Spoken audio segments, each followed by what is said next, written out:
think it's 10. Are we good back there? Good? All right. All right. Well, welcome to day 2 or day 3 of Selenium Camp, depending on whether or not you went to the workshops. Could we get a little less of me? I feel like if I talk at my normal volume, I'm going to kill everybody.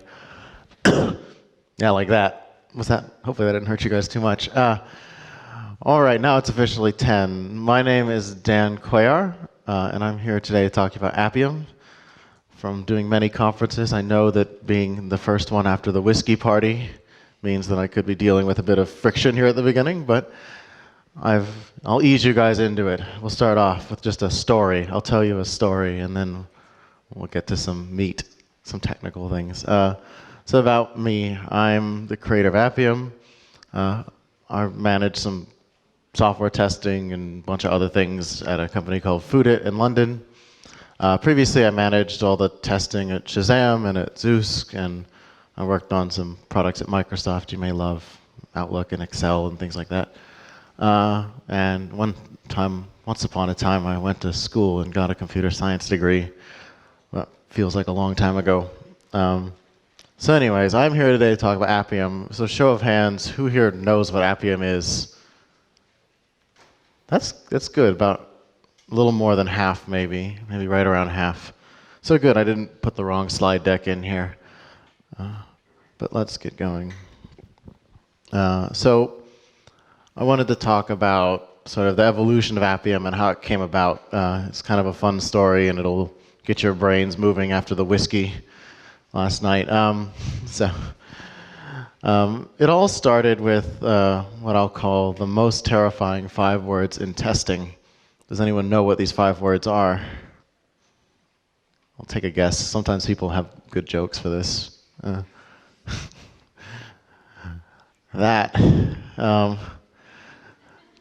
it looks pretty unintimidating to start, but the implications of this were quite huge at the time. So I had just taken a new job at a dating site called Zeus.com. It's one of the larger dating sites. And we had a mobile app, and I had previously worked on Outlook for desktop and Excel for desktop, and some websites and other things, and I'd never really worked on a mobile app. And the implications of this were quite different. So coming from a web background and doing agile development, we all know about move fast and break things, as Mark Zuckerberg used to say.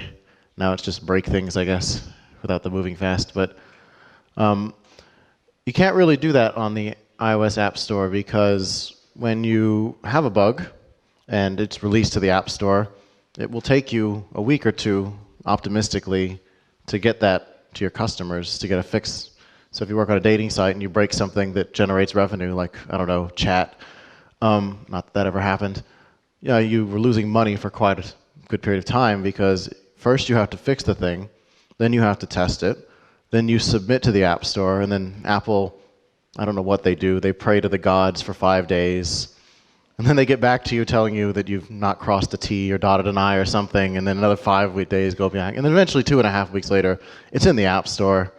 And then until iOS 6, was it? Your customers had to actually opt in and type in their password and update the app. So nowadays there's automatic updates, so this is a little not as bad. And the App Store review process is a little bit better nowadays, I've heard. But in general, you're losing money for several days if you make a bug, whereas on the web, when you make a bug, push new code to the server, browser caches may need to clear, but beyond that, your customers get the fix immediately. So the cost of having a bug on a website is much lower than that of having one in the iOS App Store. And the same is true for Android on this. You don't have the lengthy review process, but you do have to submit it to the store, and there's an hour of CI or whatever that Google run on your app, and then customers, if they don't have automatic updates on, have to opt into it. So you could be looking at losing a lot of revenue from a silly little bug. So it does not really pay to move fast and break things on mobile. And that was what I was realizing very quickly, having taken a new job. And so it all sounded quite familiar to me. Like maybe I had worked on some products that were a bit similar to that. So you guys look pretty young, but how many of you know what this is? One hand, holy crap, I'm old. Okay, a few more hands. You guys look too young to know what this is. So back when I was still an adult, software shipped on CDs. Are these discs kind of like, do you have DVDs in this country? I'm sure you guys are just fucking with me. You know, you guys know what DVDs are. Yeah, you put it in there and it would install the software. And so when you wanted to release new software, like something like Windows XP or Office 2017 or 2007 or something like that, you'd print all these CDs in a factory somewhere, and they're quite expensive to do this. I don't remember what it cost per CD, but it was maybe a couple bucks American per CD. So when you made a mistake and you had to reprint millions of CDs, that was quite a big deal. So the QA process for this was a bit more stringent than what you would do on a website. There were code freezes and different steps, betas and alphas and all that stuff that you don't have in WebAgile, where it's just sort of fail fast, get it to the customers, A/B test it, that kind of thing. You can't really A/B test a CD. I don't think Microsoft customers would be happy if they knew that 5% of them got the newest CD and 95% of them got the almost newest CD, and then you start sending them more. I don't know, it just doesn't work, right? You can't do that kind of stuff. And mobile's very similar to this, right? It's the idea is you ship it to the store, and it's effectively like you're printing it to a CD. Now, it doesn't cost to send it to the store, but there's a time delay that you also have in this sort of software shipping model that no one uses anymore. At least I hope no one writes software on CDs anymore. So, having realized this, that it's all familiar, I've done this before, it's nothing new, I went to my boss and said, let me take a look at what's out there. And I took a look at what was out there, and it all sucked. I don't know if any of you use any of these tools, but they're not very good. And so I said, well, give me time. Let me see if I can do something better. I feel like I could write a better tool than all of these. So my boss gave me a couple weeks. Me and the iOS team lead got together. We sat down. 3 days later, we created this thing, which is now called Appium. But at the time, it was just like we wanted to take our existing Selenium tests and write a page object model for them that was the page object model for iOS. So then we could take all our existing tests and run them on iOS using Selenium. So we implemented a set of client-side bindings for mobile that, well, I'll tell you what they did. It's really terrible. They used the UI automation JavaScript. They launched it with a command line, and that JavaScript code, all it did was run a loop. While true, look on the file system for a file sequentially named something. If it exists, read it into the buffer, run eval on it, and then spit out the results to another sequentially ordered text file. So in the UI automation JavaScript framework that Apple provided, it's heavily sandboxed, so you can't really talk to the outside world, but they left one little hole in it on purpose, was to run shell commands. So there's a method called UIA host task perform or task with timeout, something like that. And so you could run any shell command you wanted. So we had a loop that went in the loop and tried to cat a file that didn't exist yet. And if it existed, then you'd get something on standard out instead of standard error. And then you could eval that, and then you could spit out a text file using Python. You could write a text file that had the answer. So then all the bindings did was drop a text file, based on what Selenium command it was given, translate it to JavaScript. Then the server we had would run eval in the JavaScript, execute it, and then spit it back out. It was quite terrible. The new implementation of Appium is way better than this. But at one point, it was literally cat and Python shell commands being executed in sequentially ordered text files. It was quite terrible. So anyways, I came up with this. We tried it. We loved it. And we were able to take all of our existing tests that were written at a behavioral level, like log in as a subscriber, make sure I can chat with other subscribers, or something like that. Which, if you write a page object for both, it translates, log in and then chat. So they're all the same whether you're on mobile or on the web. And so we thought this was really cool. So I went to Selenium Conference 2012 in London to show this to people. And people thought it was cool, but the thing people were more interested in was like, how are you running Selenium tests on iOS? People had never seen that before. And so I gave a lightning talk at the end of the conference to show people how we did it. And a few months later, I got a call from the guys at Sauce Labs, and they said, we saw what you did at Selenium Conference. This is really cool. We want to take a look at it and maybe put some people on it. And I won't go into the whole story, but there was this other conference, and then the project was created and whatnot. But it all sort of started at one of these conferences with a silly talk I was giving. I never expected it to go where it went. So that's the short form of the story. There's a longer form. So what is Appium? just for those of you, the half of you apparently who don't know, it's an implementation of the Selenium JSON wire protocol that controls native and hybrid iOS and Android applications. And it is currently the most popular open source mobile testing framework, which is pretty neat. We have a pretty basic philosophy. We try to use only standardized and sanctioned APIs and techniques, which makes us different from most tools out there. This is mostly true now. For the longest time, it was 100% true, and now it's not. But yeah, it's basically true. We've bent the rules a bit on this. Code in the language of your choice. So we support any language supported by Selenium. So you can see pretty much any language you could want to write tests in, you can write Appium tests in. And it required no additional work because we just use the Selenium protocol. We don't require you to modify the application you're testing, which is huge. Most of the frameworks at the time would require you to install a proxy server or root your phone or do something. And Appium requires nothing. You just can run it. All you need is the source code for the app, which hopefully if you're writing the app you have. And that's only on iOS. On Android, you don't even need that. And that's becoming less true on iOS, I think, pretty soon.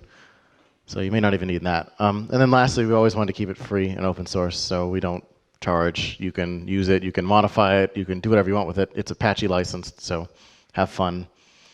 And how it works, I sort of went through that earlier at a higher level, or I guess at a lower level, but the gist is there's a server, you send it Selenium commands, it does things to the phone using UI automation JS for Apple, or UI Automator for Google. Those are supported frameworks provided by the vendors. And then we translate it back and spit you back a Selenium compliant response.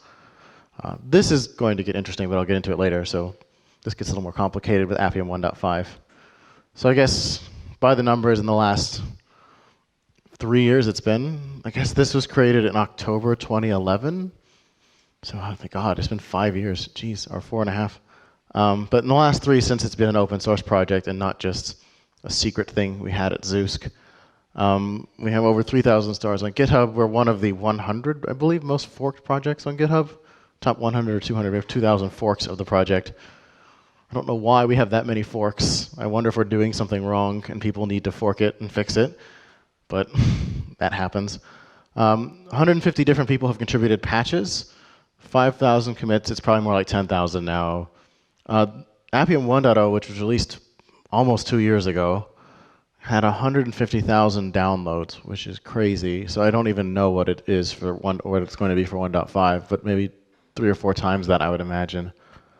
And we've fixed over 3,000 bugs, which is bad because we had 3,000 bugs, but good in that they're fixed. So just a quick look at what the code might look like. It's just Selenium code. There's just a few differences I'll call out. The first being, there's some additional capabilities you need to provide. So these are what they look like for iOS. You'll need the platform version, which is the version of the iOS operating system you're automating. So, for example, 9.2.1 is the current one, or if you want to run it on an older one, 9.1. With the simulator, we can have Xcode launch the appropriate one, or if you're using a cloud service, they should be able to do that too. You have to give the name of the device you're automating, so iPhone 6, whatever it is. And then you need the path to the application you want to test, which is what it sounds like. And then after that, it's just like any other Selenium test. Same thing for Android, only there's a few more. You need the app package and activity. I don't think you actually need these, but you sort of do. I think with Android, we could launch just the phone and you can automate anything. But if you want your app to be what we automate, just give the package and activity to your app, and then the same capabilities as we had for iOS as well. The code pretty much just looks like Selenium code. Find element by, class name works, so UIA button is a class on iOS. On Android, it would look something like com.widget.android.whatever. You can use XPath expressions. They still work. They work quite well. I wouldn't recommend using them on Selenium code, but on Appium code, they're perfectly fine. They're just a little slower than doing it by other means. And then, yeah, we have native ways to identify things. So accessibility ID is one. You can use UI Automator script. You can use raw UI automation JavaScript for iOS.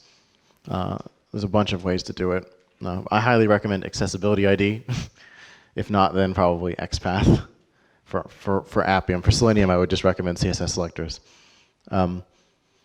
So actions are pretty much the same. Click is tap. We didn't bother renaming it. I think people get the idea. Send keys is still send keys. There's some new things like swipe. There's separate extensions to the Selenium bindings that will make it easier to call Appium methods. So you can find those on the Appium website. But we import just the raw Selenium bindings and then extend them. Ideally, there is a WebDriver protocol spec that includes mobile, and whenever that gets around to being done, there'll be one set of bindings. But for now, you have to use Appium-specific ones if you want advanced functionality. If you have a hybrid application or just an application with a web view, you can automate those, much like windows or frames in Selenium right now. We have what we call contexts in Appium. So each piece of web content on your application is a context. And you can change to that context, and then you can run regular Selenium automation on it, which is pretty neat. So if you have an app with a web page in it, you can just say switch to the web view, and then just use regular Selenium on the web view. And then when you want to go back to the native layer, you switch back to the native context, and then you can run regular Appium automation. So this is quite useful for things like Cordova apps or just web content. Like a lot of people put their privacy policies in terms of service, so that whenever they update them, they don't have to push to the App Store. It's just a link to a web page. So if you wanted to test something like that, fully supported on both iOS and Android. And the same works for Safari, Firefox, and Chrome. You can test all those browsers and your website in those browsers using Appium. So out of the box, I don't believe Selenium supports those. But if you want to test it on actual Safari for iOS, you can just run Selenium automation using Appium. And there's some different capabilities you provide, but I didn't put it in here. You can just Google it. So I'm here to talk about Appium 1.5 today a bit too. It was actually just released, I think, last night, which I wasn't expecting. I would have updated the slides. So if you want to know what's new in Appium 1.5, I was tempted to leave the slide blank because there's not anything new in it, but that wouldn't be very exciting. So here's what's new in it. We rewrote everything. So it's new code, but no new functionality really. But the new code is good because it's a 5-year-old code base that's been monkey patched to do all sorts of things it wasn't intended to do. Like when I built it, it was just supposed to do iOS, and then at some point someone made a pull request for Android support. Well, that got wedged in there. And then, oh, we can do Chrome and Safari as well. Let's wedge that in there. And the whole design of it was insane. But I'll go into that in a minute. Now we have full unit testing and CI on the project, so we won't be breaking things when we patch things. I know that's one of the biggest complaints people have about Appium is that we seem to have to release a lot because we keep breaking things. So those days are definitely over now. We have a good testing strategy in place, and we should be making stable releases quite quickly now. Most of the command line arguments have disappeared. I guess that's one functional change. They're now all capabilities. You've always been able to do both. They've just removed the, I guess we've removed the option to do command line arguments to set things on the server for most things. And we have a code of conduct and governance structure now. So that's, I don't know, makes me feel like an adult. So why do we rewrite? Many years of patches and organic growth, which is not bad, but like I said, it wasn't initially designed to support a lot of things that we support now. And so things were just wedged in there, and the whole code structure was insane. We have many complaints about instability of Appium. This was mainly to address those. That was a big barrier to adoption for some larger customers, was how unstable Appium can be. People tend to find a version they like and then stay with it until they're forced to leave it, which inevitably Apple, by upgrading Xcode, or Android by making a new Android SDK, will force people to do. But people will generally find, oh, 4.15 is the best version, trust me. And so hopefully we can just have people staying on the latest going forward. The code is not modular at all. I won't show examples, but there were terrible things in terrible places. And it was old JavaScript standard that we didn't need to use. We were using ancient JavaScript ES5. Now we're on ES7 or ES8, I forget which. And so it's a lot nicer. And there are no more pyramids, and it is no longer poorly tested. And it's modularized like this. Don't even try and read this. But look, modules that... The old one, there'd be like 5 big chunks, and all the arrows would go in circles. Yeah, or if you want it a little cleaner, looks like that. Or at a little higher level, there's these main sort of things. And we're actually consolidating this down a bit. Maybe we went a little too far with the modularization, but anyway. So what's coming next? So now that we have this nice playground to play in, there's a lot of cool things that we've been wanting to do for forever that we didn't want to monkey patch in and then have to rewrite. So now that we've rewritten, we can just put them in the way they belong, and it will take a lot less time. So Windows Phone and Windows 10 support it's currently supported by Appium, but you have to download some extra code. So we're going to hopefully build that in pretty soon. At some point, we'll write new GUIs. I wrote both of the old ones, so I haven't worked on either of them in several years, so they're probably a bit out of date. But we're going to move to, I believe it's Atom-based, like whatever Slack uses. So it'll be Linux, Mac, Windows 1 code base, which will be good. We're going to have multiple new iOS backends, which is quite exciting. I'll go into that in more detail in a bit. The Android backend is getting a complete rewrite, which it needs. UI Automator 1 is very unstable. UI Automator 2 is allegedly more stable, so we'll be moving to that. But the nice thing is we'll support the old one for legacy devices that don't have UI Automator 2, much as we do now with using instrumentation for pre-API level 16 Android devices. So I think, is it Lollipop included UI Automator 2? So if you're running like a Jelly Bean device or something, or KitKat, you can still use UI Automator 1 support.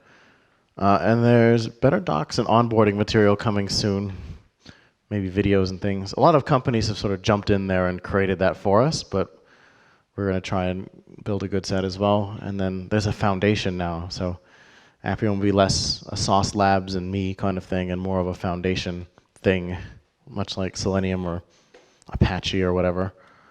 Yeah, so Windows support. Some people who have a vested interest in having Windows work with Appium are working on it right now. There may be, I'm not going to say who it is, but you could probably guess.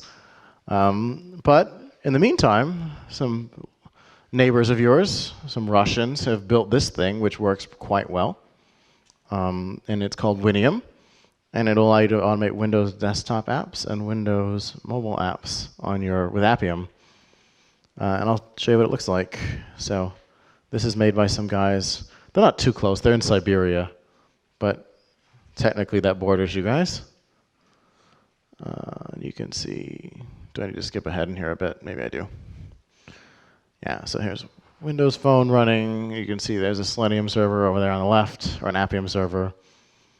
And lo and behold, we're going to do some kind of test here as soon as it launches the app.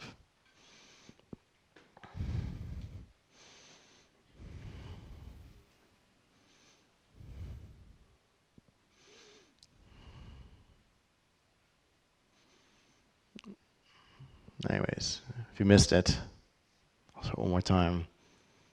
There we go. We're going to type some things, select something from a drop-down on Windows Phone now. And then for Windows desktop apps, same thing. You'll see we're going to launch a similar app on the desktop. This is sort of irrelevant now that Windows 10 is both desktop and mobile for Microsoft, but this is the calculator app.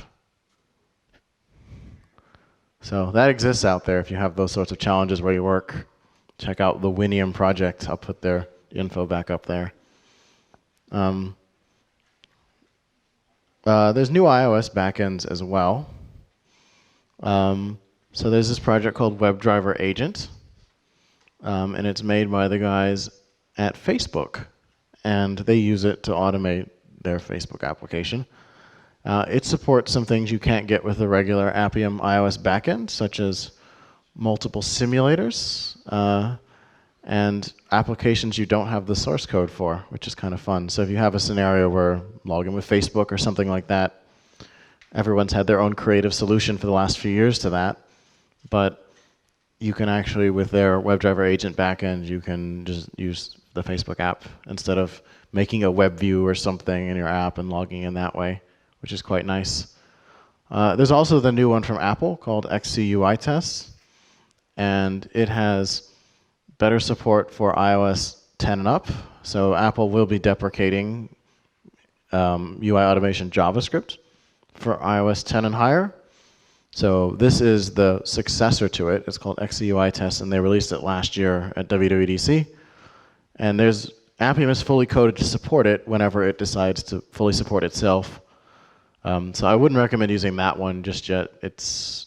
Appium has the implementation there, but it doesn't work because the framework doesn't work. But allegedly, when they deprecate the old framework, they will have the new framework working. At least I'm hoping. So anyways, that will eventually succeed UI automation JavaScript. So don't worry. A lot of people worry, oh, Appium uses the old framework, and this one's going to replace it. They don't support it. We do support it. We just don't recommend you use it yet at all. Actually, I'm running really far ahead on time, so I have some other cool stuff I could show you before I get to the thing I had at the end. So yeah, we'll have a little unplanned demo. These always go well, trust me. They always go well. So time for me to plug some side projects that no one works on.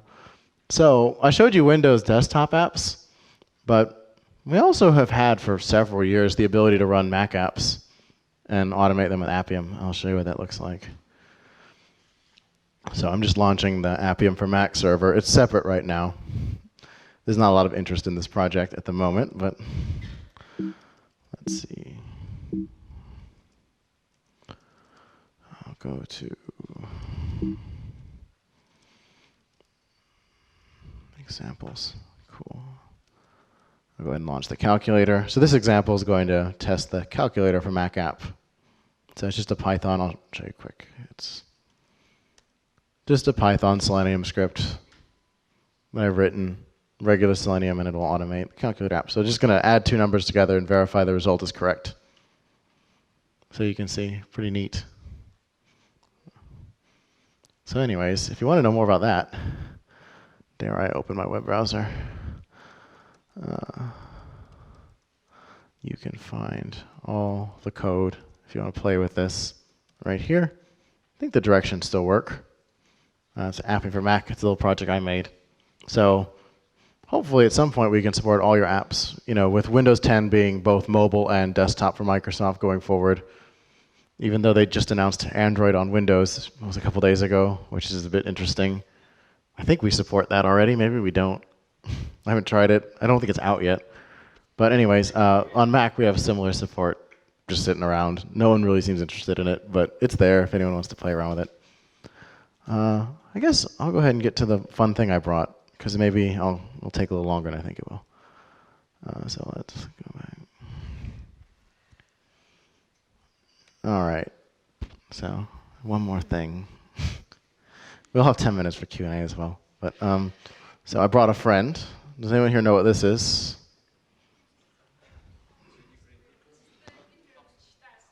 Yes. Oh, it was, but no one knows what it is. So no one. It must have been right after the whiskey party last year. So this is a 3D printed mobile automation robot. It's made by a company called Tapster Robotics. The schematics are free if you own a 3D printer or have a friend. But I'll go ahead and plug it in. And what it does is it just has a little artificial finger here and some arms that move, and it can touch and tap phones and things like that. And then I'll get my phone from over here. And I put on Do Not Disturb mode because I've done this enough to know that I should always have Do Not Disturb mode on when doing a talk. I'm not going to tell you the horrible thing that came up one time, but it was quite bad. And I somehow have wired this into an interesting situation that I think I can get it out of. There we go. All right, so I'm going to place my phone underneath the finger. This is like a magic show. I need a handkerchief and a hat. And I'll go ahead and get out of here. Launch. I'm just going to launch QuickTime so you can see the contents of the screen.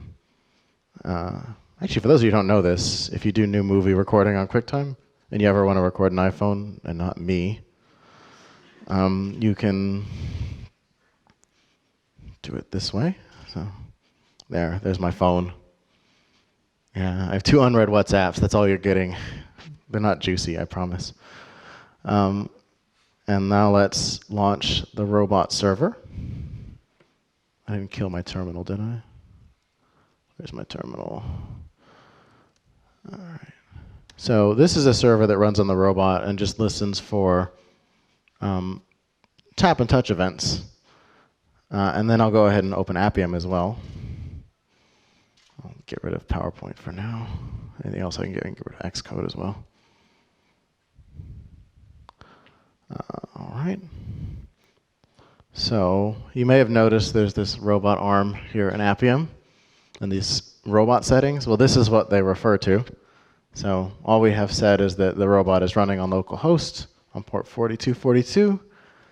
And I've now enabled it, so whenever Appium sends a touch command, instead of sending it to UI automation JavaScript, it's going to send it to the robot. And I'll show you sort of how that works. So let's launch the Appium inspector. I probably need to unlock my phone. Come on, unlock. Whatever, you saw my password. The thumbprint reader never comes through when you need it to. All right. It's on the internet now, too. We recorded this. That thug who steals my phone better not be into Selenium. I've seen my password at the conference. Anyway, cool. So I've launched the Appium test app on my phone with the robot enabled. And it's running. It's just running a server as it always does. And now let's launch the inspector. So the Appium inspector, if you didn't know, it just uses the Appium bindings to talk to Appium, uses the Objective-C ones. So since I've set it up with the robot, the inspector is going to control the robot because it's just talking to Appium with regular commands. So let's type something in this text field. So I'm going to go ahead and tell the robot to tap it. And fingers crossed.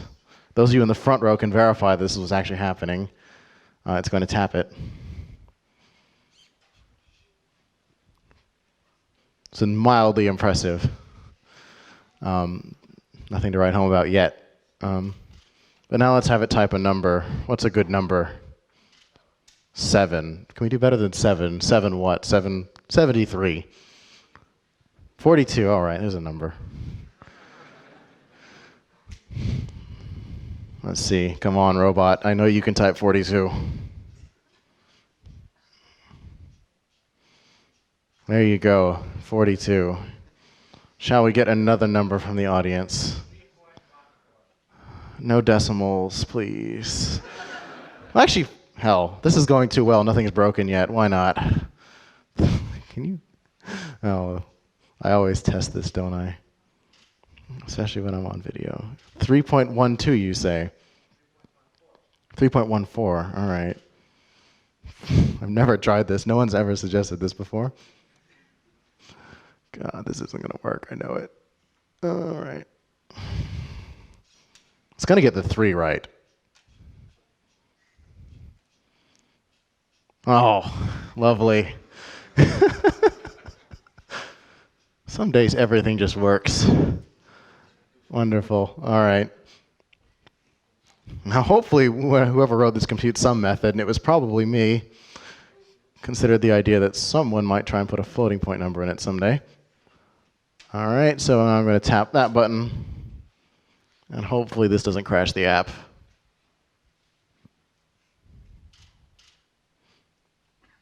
There we go. That is not the correct answer, but it worked. Someone used integers. But at least it didn't crash, right? And it's only off by 0.14, so it really doesn't matter. What? You want to see it swipe? So I haven't hooked it up to the Appium swipe, but I have implemented swipe. So I'll have it bring down the notification tray just for fun. Hey, swipe down. It works. Cool. So you may be wondering, how does all that work? So does anyone here know anything about math? Oh, lovely. All right. If you need to go to the bathroom, now's a good time. Um, anyways, actually, I'll show you doing something more interesting first. Let me turn the volume down so I don't kill people, because we haven't sound checked my laptop yet. So this is Appium sending a tweet using the robot. And he's going to say something like hi. Anyway, we think this is the world's first robotically sent tweet, and no one has challenged us on it, so I will claim this. Anyway, so how does it all work? Actually, I can show you. I'm running early. Why not? Why use the slides when you can just show people? Let's see if I can remember how to do this. So let's stop Appium. I already had a successful demo. I may as well push the luck even further. Robot calibration? Actually, I can look in Xcode and figure out what it's called. I haven't done this in a while. Window devices, maybe? What's on my phone? It's called Appium.robot calibration. Wonderful. All right. This probably isn't going to work, but we'll give it a go. And my phone is locked again. I have credit cards. All right.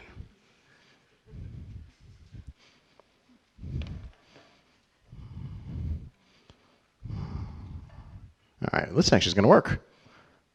That's not the correct app. All right, let's fix that. It says Appium.robot calibration.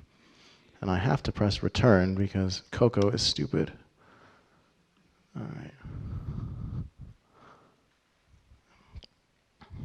That seemed to.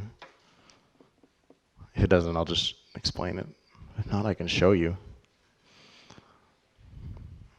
Okay, I don't have it installed on here. I thought I did. Anyway, so I'll explain how it works. Actually, let's see if I might have an older version installed. Yeah, I have the old one. So I'm going to show you. This is an app on the phone, and whenever you touch it, it just tells you what you're touching, or everywhere you're touching.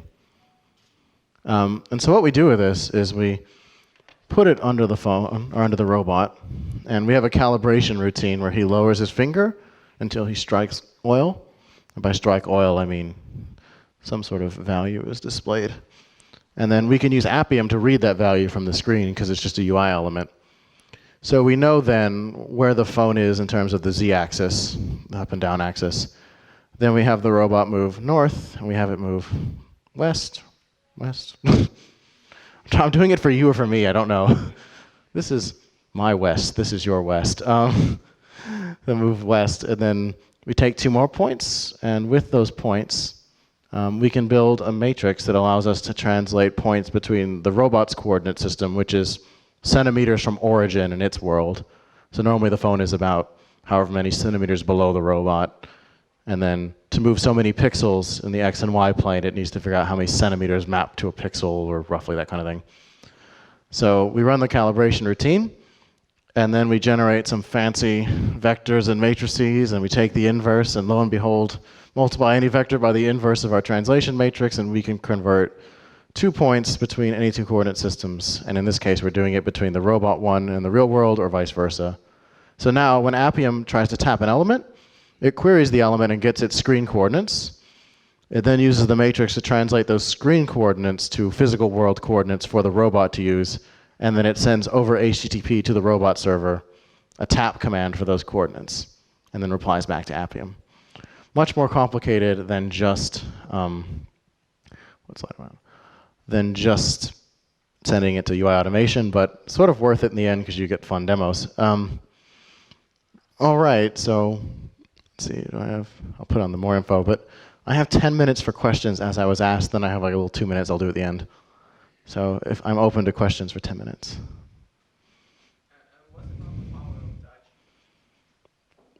What's the power? Like in newtons, or like?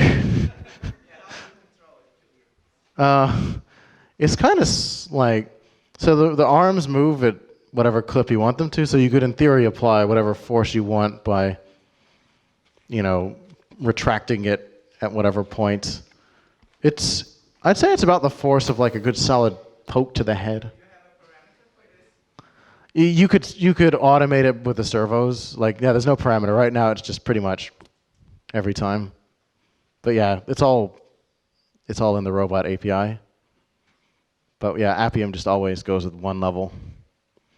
And it's something we've configured to work most of the time. Or I've configured, I should say. By the way, the robot design is Jason Huggins, who created Selenium and his company Tapster. And then I've just wrote the Appium integration with it. So that would be, yeah, something. His company has newer robots I think they're working on. So Tapster Robotics is the name. Google it, and you can tweet them or whatever, and they can probably answer that better. But the Appium one just always does like a push at the same force. Back there. There are phones that will accept the force of touch. Yeah. It would be nice to have a force touch and like a regular touch. This is another project I've made that no one uses. They're not all like Appium. And also, what about pressing the border buttons? The audio buttons on the side? Yeah, and maybe power off, power on. I think that's going to require a different robot. He has one finger, and he has no joints. He can't. By the way, feel free to ask questions not about this robot. This was just sort of a sideshow to the actual talk I gave, but it seems to always have all the questions. Can this device something drag across screen? Tap and drag. Yeah, what I demonstrated earlier, pulling the tray down, that would in theory work with dragging as well.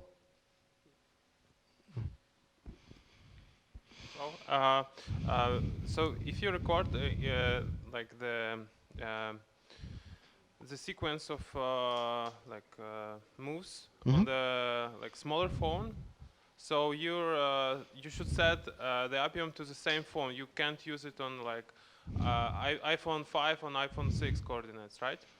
It depends how you script it. If you script based on drag from this element to that element, it will adapt based on what phone it's on. Oh. So like with the keyboard, we query like where the key is on the screen, and so it doesn't matter what phone you're using.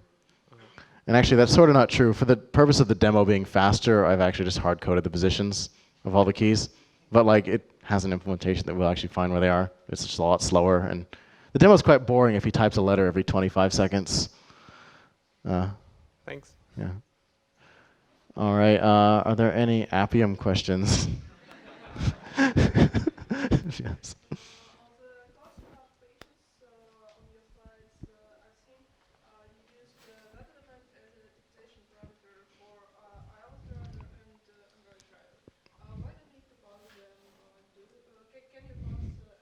Yeah, iOS element or mobile element or Android element.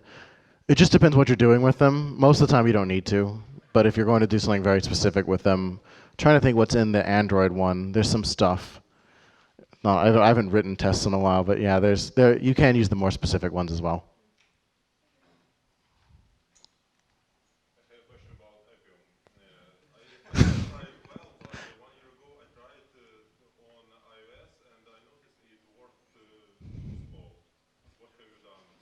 So there's a trick on iOS most people don't know about.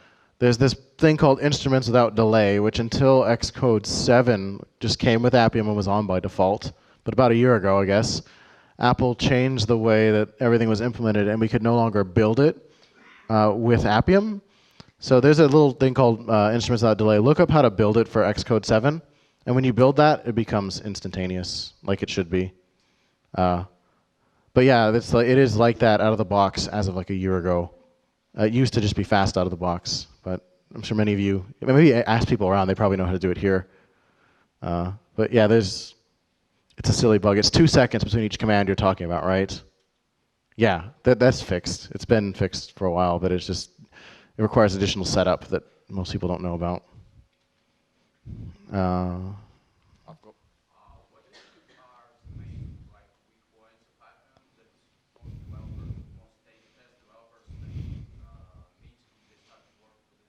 The weak points, what will they not be happy with? I think gesture support for iOS is pretty weak. And that's mainly due to Apple being pretty weak with it. So we can only do, if we use sanctioned APIs, we can only do as well as the APIs we use. So some other frameworks may do that better, but they're sort of cheating, I would say. Though with something like WebDriver agent, all that works, and then you can call that from Appium. What other weak points? Documentation's a weak point. But Google's good, so I'll take credit. I'm not going to take credit for that, but why do you have to register when you're Googleable, right? Man with the bun. So you said that you have new code base in 1.5. Does it mean that all previous issues were magically disappeared, or the transfer into new code base also? Many of them will have disappeared unintentionally. Some of them may have disappeared intentionally as well, but a lot of them, it depends what they are, but yeah, it's hard to say. Yeah, but what was the main purpose of this new code base? It was Stability issues. Now we can make changes and we have unit tests, and now we can write modular code. So when we want to extend something, we don't have to copy a bunch of code. A lot of those bugs were created because the Android driver copied a bunch of code from the iOS driver, and then we'd go patch the iOS driver and not realize Android is also broken and that kind of thing. Anyone over here? I've been looking over there. Oh, him. I'm sorry. I'll be after.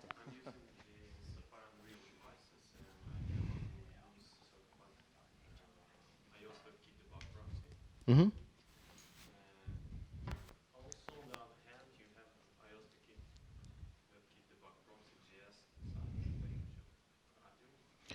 That's the reason we can't package that is because until the latest version of Xcode, you couldn't deploy an application to a phone without having signed it with the certificates that feature that phone in the provisioning profile. Even Safari, yeah. So it's actually we have an app that launches Safari, and that's how we get into it. But we can't install an app on a phone without the right certificates. And so since we don't have your private keys, or we don't have everyone share the same private key, we're not able to do that. Though in the newest Xcode, you no longer have that restriction. So it might be possible to add something like that now. I think as of like 6 months ago, they no longer require you to feature all the UDIDs of all the devices in your provisioning profiles anymore. You can just plug it in Xcode and build. So we may be able to have a step where it's like, oh, plug in all the phones you want to use with Appium and we'll set it up. Or maybe just before the tests start, we can build it on the fly or something. I think it might be possible to fix that. Back. Is there any way that you can use Appium to run the test across? So let's say you've got an iOS device, if you can run it on your Windows machine. As long as you have the iOS device plugged into a Mac and there's a remote Selenium server running on a public address, you can do that. So, So if you have a Selenium grid set up, you could run it from Windows okay. or something like that. Or if you just have launch the server on a Mac. It's a limitation of the instruments API that we use. There are ways to fix it, but we haven't gone down that road. There's a SDK called Libi Mobile Device that sort of taps into the underlying protocol and can talk to it. So eventually it could be possible for someone to add it, but we have the whole sanctioned API pledge and we're trying to keep it. But in theory, it is possible to support it, potentially. Cool. Thank you. All right, well, I have 2 minutes left, and so I will close with something. So I learned a lesson doing all this, and so I'd like to share it with people. So I'm not a big Steve Jobs fan, despite that I've already referenced him twice in this talk. I need to fix that. Actually, it's even worse. Like, I think one time I was dared to put 3 Taylor Swift references in a talk, and I actually did it. And I forget that they're there sometimes, and they crop up.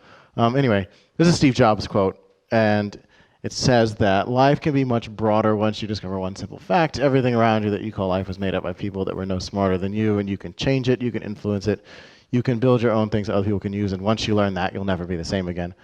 And that's one thing I've definitely found to be very true creating this project. I just needed something to stop my boss from yelling at me from losing money all the time. And I didn't work at a fancy mobile device company or Facebook. I worked at a dating site. I wasn't with Elon Musk making rockets or shit that goes into space. And as many of you are, I don't imagine, though. Maybe you are. Does anyone here work in the aerospace industry? Okay. No one that knew math, so I kind of figured. So anyways, yeah, I'm no smarter than all of you. I used to be you guys at the conference, and now I come up and talk at them. And so if you have cool ideas and crazy things you've done, this is the place to like go up and share it with people. I don't think there's a lightning talk section to this conference, but there are cool people here that you might be able to get to work with you. And there's conference next year, there's conferences all around. So if you have cool ideas, share them with people. Don't worry about rejection. I've been told by so many people this was pointless and useless, and I should just use the JavaScript framework, and they were all wrong. So, like I said, I'm no smarter than you. Many of you might have ideas that are cool like this. And had I never gone up and shared it at a conference, we'd all be using something else right now. Or maybe someone else would have created it, and I just wouldn't have as much fun going around talking to people. Anyway, so I want to share that with people. So please share your ideas, tweet, blog, go to conferences, talk. There's cool stuff out there that we're not getting access to because people aren't sharing. So share. Don't worry. Everyone's stupid in tech, just like you and me. That's the moral of the story. Just because something was made before and came before you doesn't mean it was made by geniuses. It often wasn't. And I guess that's what he's saying. Just because it's always been this way doesn't have to be this way. You probably have a better idea, or you might. Cool. And that's it. And then I'll go back. I have like 1 second more. So please follow me on Twitter. I haven't pushed this enough, but I'd like a loyal army of tweeters that I could at some point unleash on somebody I don't like, or just to talk to. I don't know. Cool. That's it. Thank you.